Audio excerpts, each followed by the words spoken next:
இந்த வீடியோ உங்களுடைய எஜுகேஷன் பர்பஸ்க்காக மட்டும்தான். இன்வெஸ்ட்மெண்ட் அட்வைஸ் ஆகவோ ரெக்கமெண்டேஷனாவோ எடுத்துக்க வேண்டாம். உங்களுடைய ஓன் ரிசர்ச் மூலமா மட்டுமே நீங்க என்ன பண்ணணும், உங்களுடைய இன்வெஸ்ட்மெண்ட் டிசிஷன்ஸை எடுக்கணும். சரிங்களா? மக்கள் அனைவருக்கும் வணக்கம். இன்னைக்கு பைசா மாஸ்டர் தமிழ்ல நம்ம பார்க்க போற முக்கியமான டாபிக் என்னன்னா ஐஆர்சிடிசி. சரிங்களா? ஆன்லைன் ட்ரெயின் டிக்கெட் புக் பண்றது, ஃபிளைட் டிக்கெட் புக் பண்றது, கேட்டரிங் சர்வீசஸ், அப்புறம் டூர் பேக்கேஜ், அது இல்லாம நீங்க வாட்டர் பாட்டில் ரயில்ல பார்த்துருப்பீங்க, வாட்டர் பாட்டில் இதெல்லாம் மேனுஃபேக்சர் பண்றாங்க, சேல் பண்றாங்க, சர்வீஸ் கொடுக்குறாங்க இல்லையா? இப்படியான அருமையான ஒரு கம்பெனி. ஓகே, தொடர்ந்து பார்த்தீங்கன்னா ஒரு வருஷமா 1.5 வருஷமா உங்களுக்கு 40% மைனஸ் வருது. அதாவது 1122 ரூபாய் இந்த ஸ்டாக் பிரைஸ் இன்னைக்கு கிட்டத்தட்ட 680 ரூபா மாறி இருக்கு. அப்ப இந்த ஸ்டாக் நம்ம வச்சுக்கலாமா வேணாமா, எப்படி நம்ம டிசைட் பண்றது, எப்படி அனலைஸ் பண்றதுங்கிறத நிறைய பிகினர்ஸ்க்கு, முக்கியமா பிகினர்ஸ்க்கு ஏபிசிடிங்கிற மெத்தட்ல ஈஸியாவே நீங்க கத்துக்கலாம். இந்த வீடியோ உங்களுக்கு யூஸ்ஃபுல்லா இருக்கும். சரியா? ஸோ ஏற்கனவே நான் ஒரு வீடியோ போட்டிருந்தேன். அதாவது ஐபிஓ லாஸ்டா வந்த 3 மாசமா அந்த ஐபிஓ லிஸ்ட் எடுத்து அந்த லிஸ்ட்ல வாங்கியிருந்தா, ஐபிஓ அப்ளை பண்ணி கிடைச்சிருந்தா நமக்கு என்ன பெனிஃபிட்னு பார்க்காதவங்க கண்டிப்பா போய் பாருங்க, ரொம்ப யூஸ்ஃபுல்லா இருக்கும். நான் எப்பவுமே சொல்றதுதான், இவ்வளவு எஃபர்ட் எடுத்து நான் இவ்வளவு டீடைல்ஸ் உங்களுக்கு கொடுக்கறதுக்கு நான் உங்ககிட்ட எதிர்பார்க்கறது ஒரே ஒரு லைக் தான். அந்த லைக்குக்காக தான் இவ்வளவு வேலை செய்யறேன். கண்டிப்பா லைக் பண்ணுவீங்க நம்புறேன். கண்டினியூ பண்ணுவோம். ஐஆர்சிடிசியோடைய ஆல் டைம் சார்ட் அதை நான் உங்களுக்கு ஸ்கிரீன்ல வைக்கிறேன். இதை மட்டும் பாத்துக்கோங்க. இதுல இப்ப பாத்தீங்கன்னா கீழே வரதும் இருக்கும், இதுக்கு முன்னாடி ஒரு வாட்டி மேல போய் கீழே வந்திருக்கும். ஸோ 2 விதமான ஹைட் டச் பண்ணிருக்கும். இந்த ரெண்டுத்துக்குமே காரணம் என்னன்னு கண்டுபிடிச்சிட்டீங்கன்னா, பீயிங் அஸ் எ பிகினர் இந்த சார்ட்டை பார்க்கறதுக்கு உங்களுக்குன்னு ஒரு வியூ கிடைக்கும்.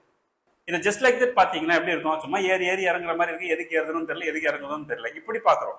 ஆனா இப்போ இந்த வீடியோ பார்க்கும்போது உங்களுக்கு இன்னும் கொஞ்சம் டீட்டெயில் வரைக்கும் பாருங்க. ஸோ ஃபர்ஸ்ட் ஹைட் இருக்குது பாத்தீங்கன்னா 2021 செப்டம்பர் வந்தது. அதாவது 1118 ரூபாய். ஆக்சுவலா 1118 ரூபாய் கிடையாது. அப்ப ஷேர் வந்து பாத்தீங்கன்னா 10 ரூபாய் ஃபேஸ் வேல்யூ இருந்தது.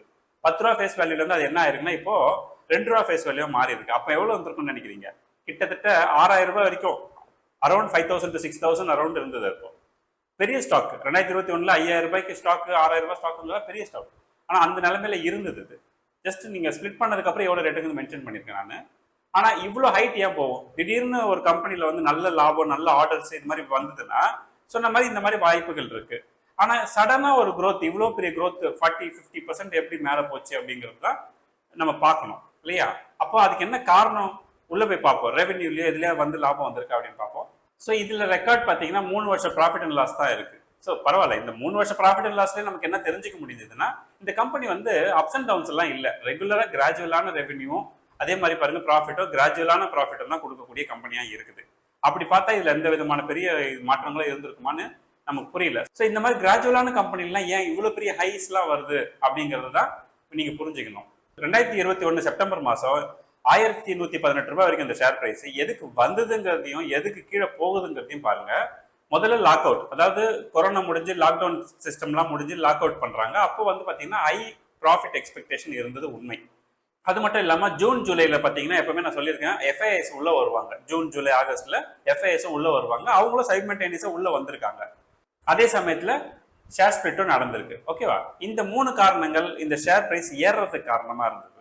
ஓகே, மீன் டைம் மார்க்கெட் விழறதுக்கு எதெல்லாம் காரணமா இருந்ததுன்னு பாத்தீங்கன்னா, கவர்மெண்ட் ஒரு அனௌன்ஸ்மெண்ட் கொடுத்தாங்க. அதாவது டிக்கெட் எடுத்தோம்னா, நம்ம ஆன்லைன் டிக்கெட் எடுத்தோம்னா நமக்கு ஒரு கன்வீனியன்ட் ஃபீஸ்னு ஒரு 30 ரூபா 40 ரூபா போடுவாங்க சம்திங். அந்த கன்வீனியன்ட் ஃபீஸ் வந்து ஐஆர்சிடிசி மட்டும் வச்சுக்க கூடாது, அதுல 50% ஐஆர்சிடிசியும் 50% வந்து கவர்மெண்ட்டுக்கு கொடுக்கணும் அப்படின்னு ஒரு மாதிரி ஒரு டாக் வந்து ஒரு அனௌன்ஸ்மெண்ட்டும் கொடுத்தாங்க.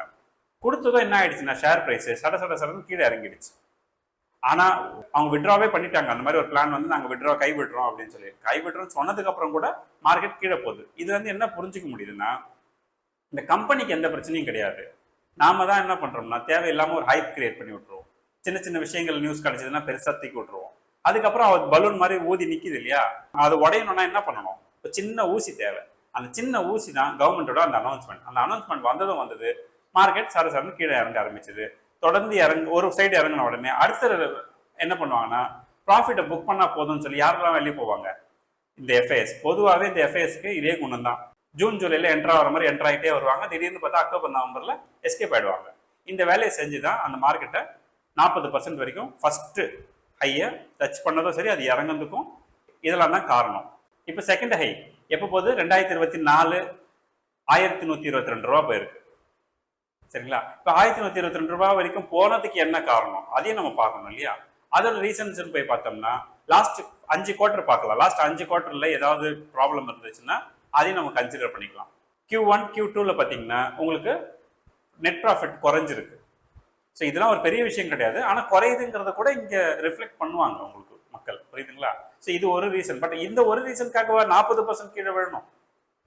அப்போ வேற ஏதோ நடந்திருக்குங்கிறதையும் பார்க்குறோம் இல்லையா? சரி, ரைட். இப்போ உங்களுக்கு இந்த காரணம் எக்ஸாக்டா தெரிஞ்சுக்கணும்னா நீங்க நிஃப்டியை பார்க்கணும். அப்பதான் உங்களுக்கு இன்னும் கிளியர் விஷன் கிடைக்கும். நிஃப்டியில கவனிங்க, ஒரு ஹை கிரியேட் ஆயிருக்கும் 2024ல. இந்த ஹை தான் அந்த ஹை. எதுக்கு? ஐஆர்சிடிஸோட ஹை இந்த சமயத்தில், அதாவது எல்லா எஃப்ஐஎஸ்லாம் உள்ள ஏதோ மார்க்கெட்ல பெரிய விஷயம் நடக்க போகுதுன்னு ஓவரா எல்லா ஸ்டாக்குமே மூவ் ஆன டைம் அது. ஸோ அதுக்கப்புறம் பார்த்தீங்கன்னா மார்க்கெட் கரெக்ஷனும் நடந்துருச்சு. மார்க்கெட் கரெக்ஷனும் நடந்து அப்புறம் கிராஜுவலா என்ன ஆகுதுன்னா நிஃப்டி வளருது.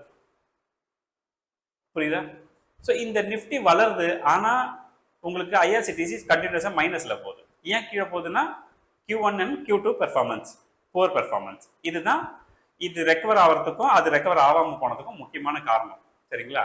அதை தான் மென்ஷன் பண்ணிருக்கேன். மார்க்கெட் கரெக்ஷன் நடந்திருக்கு, ப்ராஃபிட் புக்கிங், எஃப்ஐஎஸ் வெளியே எக்ஸிட் கொடுத்துருக்காங்க, அதுக்கப்புறம் Q1 Q2 ஓடைய புவர் பெர்ஃபார்மன்ஸ். இந்த 3 ரீசனையும் நான் மென்ஷன் பண்ணியிருக்கேன் கீழே போனதுக்கு. ஓகே, இப்போ இந்த 2 ஹை பார்த்துட்டீங்களா கிளியரா? இந்த 2 ஹைட்டை எப்படி பார்க்கணும்னு கரெக்டான முறையில் ஒரு பிகினர்ஸாக நம்ம பார்த்துட்டோம்னா இந்த ஷேரில் இன்வெஸ்ட் பண்ணலாமா வேணாமாங்கிற அனலைஸ் பண்ணுறதுக்கு உங்களுக்கு ஈஸியாக இருக்கும்னு தான் இவ்வளோ டீட்டெயில் சொல்லி கொடுக்குறேன். இப்போ நான் என்ன பண்ணுறேன், இதில் ஒரு கோடு ஒன்று போடுறேன். அந்த கோட்டை கவனிங்க, அது எப்படி போகுது? அதோட ஆவரேஜ் மூவ்மெண்ட்டில் தான் போயிட்டு இருக்கு ஆக்சுவலாக க்ரோத்து. நாம தான் என்ன பண்ணுறோம், ஒரு சின்ன விஷயம் வந்தால் கூட தூக்கி விட்றோம்னு நான் எப்படி சொல்லியிருக்கேன், சின்ன விஷயம் வந்தால் கூட இறக்கி விட்டுறோம் மொத்தமாகவே. அப்போ இதோட ஆவரேஜ் பார்த்தீங்கன்னா உங்களுக்கு நான் மார்க் பண்ணுறேன். இந்த Q1 Q2 புவர் பெர்ஃபார்மன்ஸ்னால அதால கண்டினியூஸா வளர முடியாம கீழே போயிருக்கிறது நீங்க கவனிச்சிட்டீங்க இல்லையா? பிரைஸ் பார்த்துட்டீங்க எல்லாம் ரைட். இதை வாங்கலாமா, இன்னும் கொஞ்சம் கீழே போகுமா மார்க்கெட்டு, இல்ல ஒரு 4-5 வருஷம் கழிச்சு நான் வித்தா எப்படி இருக்கும்னா 2030ல என்ன பிரைஸ் வரும்னு ஒரு சின்ன அசம்ஷன் போட்டு பார்ப்போமே, என்ன தப்பு இருக்கு? ஓகே, இந்த ஷேரோட இப்ப பி ரேஷியோ எவ்வளவு இருக்குன்னு பாருங்க, 39.74 இருக்கு. இதை மார்க் பண்ணிக்கோங்க.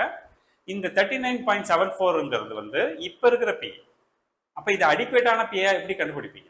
அதுக்கு நீங்க என்ன பண்ணணும், இந்த கம்பெனியுடைய ரெகுலரா இந்த சட்டிலா இருக்கிற டைம் இருக்கு இல்லையா, அந்த சட்டிலா இருக்கிற டைம்ல போயிட்டு வெரிஃபை பண்ணணும். அதுக்கு நான் சொல்றேன் பாருங்க. இப்போ 2 ஹை இருக்கா, இந்த 2 ஹைக்கு நடுவில் பாருங்க ஓரளவு சட்டிலா இருக்கும். இந்த சட்டிலா இருக்கிற டைம் நான் என்ன பண்றேன், அந்த டைமுக்கான பி ரேஷியோ போய் செக் பண்ணி பார்க்குற பொழுது எவ்வளவு வரைக்கும் வருதுன்னா கிட்டத்தட்ட 60ல இருந்து 50க்குள்ள ஆசிலேட் ஆகுது. ஓகே, 60ல இருந்து 50ங்கிற மாதிரி ஆசிலேட் ஆகுது. கிட்டத்தட்ட 40க்கும் வந்திருக்கு. இப்போ வந்திருக்கு 40. ஸோ இப்போ எதிர்காலத்தில் 2030 இதோட பி 40 இருக்க போதா, 60 இருக்க போதா, இல்லை 50 இருக்க போதான்னு தெரியல. நம்ம 3 பியுமே போட்டு பார்ப்போம். சரியா? அப்போ ஏதோ ஒரு பிரைஸ் கிடைக்கும்ல, நமக்கு கெஸ் பண்றதுக்கு ஈஸியா இருக்கு. அப்போ அதை நம்ம கண்டுபிடிக்கணும்னு நமக்கு முதல்ல என்ன வேணும், இவங்களோட ஏர்னிங் பர் ஷேர் வேணும். இந்த ஏர்னிங் பர் ஷேர் 3 வருஷத்தை எடுத்து நான் எப்பவுமே சொல்ற மாதிரி நீங்க எக்ஸல்லேயே போடுங்க. எக்ஸல்லேயே போட்டு பாருங்க. கிராஜுவல் க்ரோயிங் கம்பெனி தானே, இதுல ஒன்றும் பெருசா ஒன்றும் சேஞ்சஸ்லாம் வராது. இத்தனை ட்ரெயின் தான், இந்த டைமிங் தான், இவ்வளவு பிசினஸ் தான், கிட்டத்தட்ட இது ஒரு மாதிரி ஃபிக்ஸ்டு பிசினஸ். இதை நீங்க பெருசாலாம் மாற்ற முடியாது. ஓகே, அப்போ நீங்க இதை கவனிச்சிட்டீங்கன்னா இந்த growth தாண்டி டிவிடெண்ட் ஸ்டாக்காவே இதை நீங்க பார்க்கலாம். ஏன்னா ஏர்னிங் பர் ஷேர்ல இருந்து கம்பேர் பண்ணீங்கன்னா 50% வரைக்கும் என்ன இருக்கு, டிவிடெண்ட் இருக்கு. அப்போ இது ஒரு நல்ல வாய்ப்பு இல்லையா இது? அதையும் நீங்க ஞாபகம் வச்சுக்கணும்னு சொல்ல வந்தேன். சரி, ஓகே, எக்ஸல் ஷீட்டுக்கு போயிடலாம். இப்போ எக்ஸல் என்ன பண்றேன், 3 வருஷத்துக்கான ஏர்னிங் பர் ஷேரையும் நான் மென்ஷன் பண்ணிட்டேன்.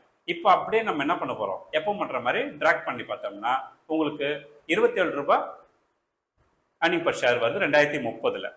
இதுதான் வரும்னு நமக்கு தெரியாது, இதை விட கூடவும் வரலாம், குறைவாகவும் வரலாம். ஆனால் நான் இன்வெஸ்ட் பண்றேன் அப்படின் போது நான் என்ன கவனிப்பேன், குறைஞ்சபட்சம் எந்த அளவுக்கு போகுங்கிறதையாவது நான் என்ன பண்ணணும், ஐடென்டிஃபை பண்ணிட்டு உள்ள போகிறது நல்லதுங்கிறதுனால 27ங்கிறதையாவது நான் ஒரு மினிமம் பெஞ்ச் மார்க்கை செட் பண்ணிக்கிறேன், வேற ஒன்றும் இல்லை. ஓகே, இப்போ இதுதான் ஏர்னிங் பர் ஷேர் 2030லன்னா அப்போ நம்ம எப்படி நம்ம கால்குலேட் பண்ணணும், இன்டூ பியோட மல்டிப்ளை பண்ணணும். அதை விடுங்க. அதுக்கு முன்னாடி நிறைய பேர் கேட்குறாங்க, நீங்கள் கேஷ் ஃப்ளோ பற்றி பேச மாட்டேங்கிறீங்கன்னு. ஒரு பிகினர்ஸ்க்கு ரொம்ப டீட்டெயிலாக கேஷ் ஃப்ளோலேருந்து மற்ற சார்ட்லாம் நான் சொல்லிக் கொடுக்க ஆரம்பிச்சேன்னா இந்த வீடியோ ரொம்ப போரிங்காக மாறிடும். அதனால தான் சில விஷயங்கள் நான் நோட் பண்ணிக்கிட்டு சொல்லுவேன். பட் கேஷ் ஃப்ளோவையும் கவனிக்கணுமா அப்படின்னா கண்டிப்பாக பார்க்கணும்.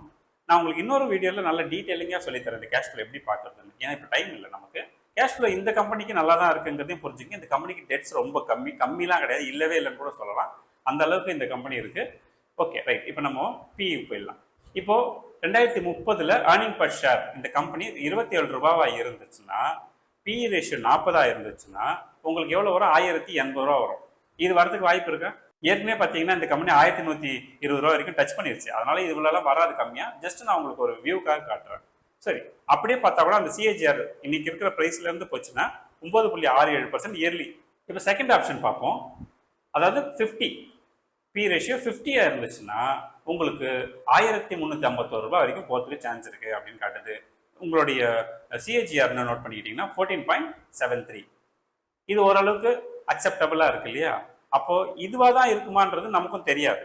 ஏன்னா ஃபியூச்சர்ல பி மாறலாம், ஃபியூச்சர்ல ஏர்னிங் பர் ஷேர் மாறலாம். எதுவுமே வந்து நமக்கு கன்ஃபார்ம் கிடையாது. ஜஸ்ட் ஒரு ஐடியாக்காக சொல்றேன். ஸோ தேர்ட் ஆப்ஷன் போய் பார்த்தீங்கன்னா பி ரேஷியோ 60 இருந்தா 1621 ரூபாய் இந்த ஷேர் பிரைஸ் வர வாய்ப்பு இருக்கிறது.